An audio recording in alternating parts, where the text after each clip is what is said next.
अगर काम खत्म हो गया है तो पहले आकर पानी पी लीजिए, गर्मी बहुत ज्यादा हो रही है। मीना बेटी, आप इतनी गर्मी में खेत में क्या करने आई हो? आपको पता है ना कि आपसे ज्यादा गर्मी सहन नहीं होती। अगर तुम बीमार हो गई तो मैं क्या करूँगी बेटी? माँ, मुझे कुछ नहीं होगा। अगर आप इतनी गर्मी में काम कर सकती हैं, तो क्या मैं घर से पानी नहीं ला सकती? अब चलिए जल्दी से पेड़ की छांव के नीचे बैठकर पानी पी लीजिए। फिर मानो चिड़िया अपनी बेटी मीना के साथ पेड़ के नीचे बैठ जाती है। बेटी, अब तुम घर जाओ, मैं खेत का काम खत्म करके शाम तक लौट आऊंगी। नहीं माँ, अब आप भी मेरे साथ घर चलिए। आपके बिना मेरा मन नहीं लगता। भला मैं घर पर अकेले क्या करूंगी? बेटी, तुम तो जानती हो कि तुम्हारे पिता अब इस दुनिया में नहीं है। मुझे ही अब तुम्हारा ख्याल रखना है। और इस साल तो हमने खेत में टमाटर की खेती की है। अगर मैंने टमाटरों का ध्यान न रखा तो ये सब खराब हो जाएंगे और फिर हमारी सारी मेहनत बर्बाद हो जाएगी। ठीक है माँ, मैं घर जा रही हूँ, लेकिन शाम को समय पर घर लौट आना। और हाँ, समय पर भोजन खा लीजिएगा। फिर मीना चिड़िया अपनी माँ को भोजन देकर घर आ जाती है और वो अपने पिता की तस्वीर को देखकर रोने लगती है। बाबा, आज मुझे आपकी बहुत याद आ रही है। जब माँ खेत पर चली जाती है तो ये घर मुझे बहुत सूना लगता है। ऐसा लगता है कि जैसे मेरा कोई भी नहीं है। तभी चिंकी तोती वहाँ आती है।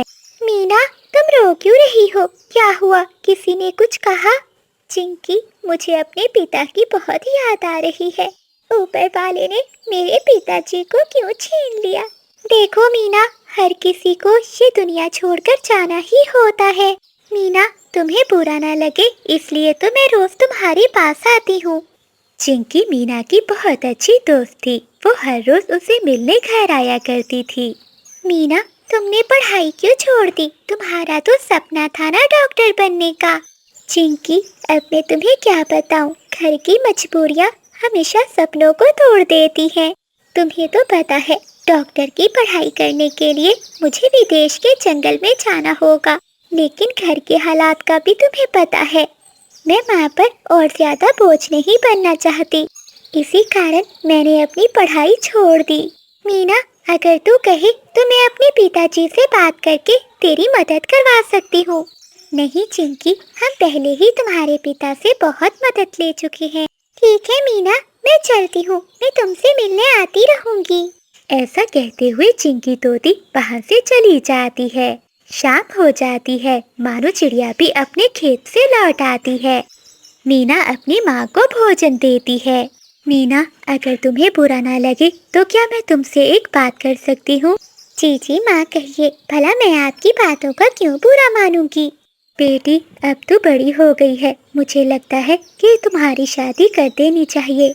माँ, ये आप क्या कह रही हो? मुझे शादी करने में अभी दिलचस्पी नहीं है और मैं आपको छोड़कर कहीं भी नहीं जाना चाहती। बेटी, मेरी बात को समझो। तुम्हें एक न एक दिन तो जाना ही है। अगर मुझे कुछ हो गया तो तेरी शादी कैसे हो पाएगी? लेकिन माँ, मेरे जाने के बाद आपका ख्याल कौन रखेगा? बेटी, तुम मेरी चिंता ना करो। हमारी पड़ोसन कबूतरी है ना, वो मेरा ख्याल रखेगी। ठीक है माँ, जैसे आपको ठीक लगे। अगर आप मेरी शादी करना चाहती हैं तो मैं तैयार हूँ। फिर मानो चिड़िया बुलबुल के पास जाती है, जो जंगल में पक्षियों के रिश्ते करवाती थी। बुलबुल बहन, क्या तुम मेरी बेटी के लिए कोई अच्छा सा रिश्ता ढूंढ दोगी? हाँ हाँ चिड़िया बहन, क्यों नहीं। मेरी नज़र में एक चिड़ा है। वो चिड़ा बहुत अच्छा कमाता है। एक कवि ने उस चिड़े को पाला है, वही उसकी माँ है। रिश्ता तो बहुत अच्छा है, लेकिन एक समस्या है। क्या बात है बुलबुल बहन, बताइए मुझे। मानो बहन, तुम तो जानती हो आजकल के पक्षी दहेज की लालच करते हैं। अब तो जंगल में बिना दहेज के शादी करना संभव ही नहीं रहा। आप कहना क्या चाहती हैं? मैं समझी नहीं। बहन, चिड़े की माँ कवि ने दहेज में सोने का हार और सोने के झुमके मांगे हैं। अगर तुम ये सब नहीं दे सकती तो कोई और अच्छा रिश्ता ढूंढकर वो अपने बेटे की शादी कर देगी।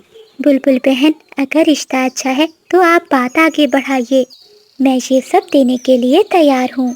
लेकिन मानो, तुम ये खरीदने के लिए पैसे कहाँ से लाओगी? बुलबुल बहन, मैंने अपने खेत में टमाटर की खेती की है। उन्हें बेचकर जो मुनाफा होगा और जो घर में बचे हुए पैसे हैं, मैं उनसे अपनी बेटी की शादी करूंगी। तो ठीक है मानो बहन, मैं ये रिश्ते की बात आगे चलाती हूँ। दहेज में सोने का हार और झुमके मिलने पर चंदू चिड़े की माँ बिजली का भी तैयार हो जाती है। फिर अगले ही दिन बुलबुल चंदू चिड़े और उसकी माँ को लेकर मानो चिड़िया के घर आती है। समधन जी, ये मेरा बेटा चंदू है। इसके पिता की एक दुर्घटना में मौत हो गई थी, तब से मैंने ही इसे पाला है। मेरा बेटा चंदू बहुत बड़े ऑफिस में नौकरी करता है। जी जी कवि बहन जी, मुझे आपका बेटा बहुत पसंद आया है। तो ठीक है समधन जी, मेरा बेटा भी आपकी बेटी से शादी करने के लिए तैयार है, लेकिन हाँ, आप अपना वादा ना भूल जाना। बहन जी, आप चिंता मत कीजिए, जैसे ही मेरे टमाटर बिक जाएंगे मैं आपको दे दूंगी। तो ठीक है समधन जी, ये रिश्ता पक्का हुआ। कुछ ही दिनों बाद मानो चिड़िया अपनी बेटी मीना की धूमधाम से शादी कर देती है।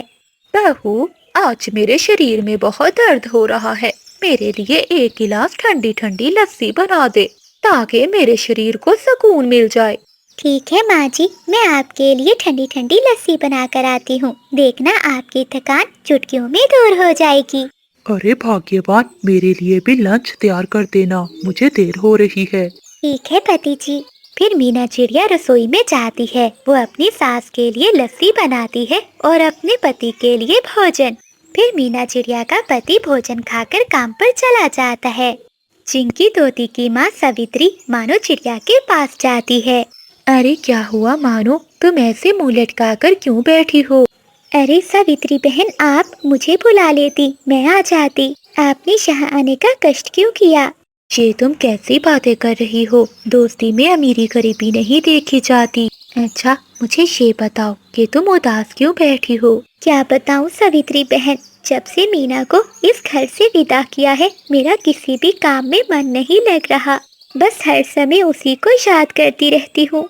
मानो बहन, दुनिया की हर माँ अपनी बेटी से बहुत प्यार करती है, लेकिन क्या करें, बेटियां तो पराया धन है। और कुछ दिनों के बाद मेरी बेटी की भी शादी हो जाएगी और फिर मेरा घर भी सूना हो जाएगा। हाँ सवित्री बहन, तुम ठीक कहती हो। ऐसे ही कुछ दिन बीत जाते हैं। मानो चिड़िया अपने खेत में टमाटर की खेती को देखकर बहुत खुश थी। फिर एक दिन जंगल में बहुत बड़ा तूफान आ जाता है और तेज बारिश होने लगती है। बारिशें कई दिनों तक जंगल में होती रहती हैं। जब बारिश रुकती है तो मानो चिड़िया अपने खेत में जाती है। ए ऊपर वाली, ये क्या हो गया? मेरी सारी खेती खराब हो गई। अब मैं समधन जी को क्या मुंह दिखाऊंगी? अगले दिन मानो चिड़िया घर में बैठी हुई थी कि बिजली का भी वहाँ आ जाती है। राम राम समधन जी, कैसी हैं आप? समधन जी आप? मैं ठीक हूँ, आप कैसी हैं? सब ठीक तो है ना? समधन जी, लगता है तुम अपना वादा भूल गई हो। रिश्ता पक्का करने से पहले हमने साफ साफ बता दिया था कि सोने का हार और झुमके लेंगे, लेकिन अभी तक तुमने वो हमें दिए ही नहीं। मैं बस वही लेने आई हूँ। माफ करना समधन जी, बारिशों के कारण मेरे खेत के सारे टमाटर खराब हो गए हैं। मेरा बहुत बड़ा नुकसान हो गया है। अच्छा, तो मैं इसमें क्या करूँ? ये बात तुम्हें शादी करने से पहले सोचनी चाहिए थी। तुम्हारे कारण मैंने अपने बेटे की शादी कहीं और नहीं करवाई, वरना तुम्हारी बेटी से मुझे कोई और अच्छी चिड़िया मिल जाती। मैं बस कुछ नहीं जानती, मुझे मेरा हार और झुमके चाहिए। समधन जी, मुझे कुछ दिनों का समय दीजिए, मैं आपको दे दूंगी। तो ठीक है, मैं तुम्हें 1 हफ्ते का समय देती हूँ। अगर मुझे ना दिए तो तेरी बेटी का ऐसा हाल करूँगी कि तू याद रखेगी। नहीं नहीं समधन जी, आप मेरी बेटी को कुछ ना कहिएगा। मैं आपको सोने का हार और झुमके बहुत जल्दी दे दूंगी। ठीक है, चलती हूँ। 1 हफ्ते में पैसे घर में पहुँचा देना। इतना कहकर बिजली का भी वहाँ से चली जाती है और मानो चिड़िया सोच में पड़ जाती है। ए ऊपर वाले, अब मैं क्या करूँ? मैं समधन जी को सोने का हार और झुमके कहाँ से दूंगी? अब तो एक ही हल है, मुझे अपना खेत बेचना ही होगा। अपनी बेटी को खुश रखने के लिए मानो चिड़िया एक हार के बदले अपना खेत उल्लू सेठ को बेच देती है। खेत बेचकर भी मुझे ये एक सोने का हार ही मिला है। अब मैं सोने के झुमके कहाँ से लाऊं? एक काम करती हूँ, मैं ये सोने का हार समधन जी को दे आती हूँ, शायद वो मान जाए। फिर मानो चिड़िया वो सोने का हार लेकर बिजली कवि के घर जाती है। आइए आइए समधन जी, मैं तो हर पल आपका ही इंतजार करती रहती हूँ। मेरे हार और झुमकों का बंदोबस्त हुआ कि नहीं? समधन जी, मैंने अपना खेत बेच दिया, लेकिन बदले में ये एक सोने का हार ही मिला है। झुमके भी मैं आपको जल्द ही ले दूंगी। क्या इसमें सोने के झुमके नहीं है? ऐ ऊपर वाले, पता नहीं मैंने किस भिखारन के घर में रिश्ता जोड़ लिया। मुझे तो अब शर्म आने लगी है तुम्हें अपनी समधन कहते हुए। अच्छा, अब ये सोने का हार देकर यहाँ से दफा हो जाओ और झुमके भी जल्दी ले आना। बिजली कवि मानो से वो सोने का हार लेकर उसे बेइज्जत करके घर से निकाल देती है। झुमके ना मिलने के कारण अब वो मीना चिड़िया पर भी अत्याचार करने लगती है। बहू, अरे ओ बहू, कहाँ मर गई? जल्दी आ। जी जी माँ जी, क्या काम है? चल जल्दी से पूरे घर की अच्छे से सफाई कर और रसोई के सारे बर्तन धो दे। ठीक है माँ जी, मैं अभी कर देती हूँ। मीना चिड़िया बर्तन धो ही रही थी कि तभी उसकी सास आ जाती है। अरे कामचोर कहीं की, अभी तूने ये बर्तन नहीं धोए तो घर की सफाई कब करेगी? माँ जी, बर्तन बहुत ज्यादा थे, धोने में समय लग रहा है। बस कुछ देर रुकिए, मैं घर की सफाई भी कर दूंगी। क्या कहा तूने? मुझसे जुबान लड़ाती है? रुक, मैं तुझे अभी बताती हूँ। फिर उल्लू मुखिया के पास जाता है। अरे उल्लू, ये बाहर क्या हो रहा है? इतना शोर कौन कर रहा है? मालिक, बाहर बिजली मौसी आई है, शायद उसके घर में चोरी हो गई है। क्या उस खड़ूस बुढ़िया के घर में चोरी हो गई है? ये नहीं हो सकता, मैं झूठ नहीं बोल रहा मालिक। बिजली मौसी चिल्ला चिल्ला कर रो रही है कि वो लूट गई है, बर्बाद हो गई है। अगर ये सच है तो वो चोर जरूर कोई भिखारी होगा जिसे अपनी जिंदगी से प्यार नहीं होगा। अरे ओ मुखिया जी, बाहर आओ। चलिए मालिक, चलते हैं, वरना मौसी पूरे जंगल को यहीं पर इकट्ठा कर लेगी। फिर कबूतर मुखिया बाहर आता है। अब क्या हो गया बिजली मौसी, तुम इतनी देर से क्यों चिल्ला रही हो? मुखिया जी, मैं लूट गई, बर्बाद हो गई। लेकिन हुआ क्या है, तुम मुझे साफ साफ बताओ। फिर मौसी सारी बात कबूतर को बताती है। मेरा खीर खाने को बहुत मन था, मुखिया जी कुछ करो। मुझे तो लगा था इसका कोई कीमती सामान चोरी हुआ होगा। जरा देखो तो कितनी कंजूस बुढ़िया है। क्या कहा मुखिया जी?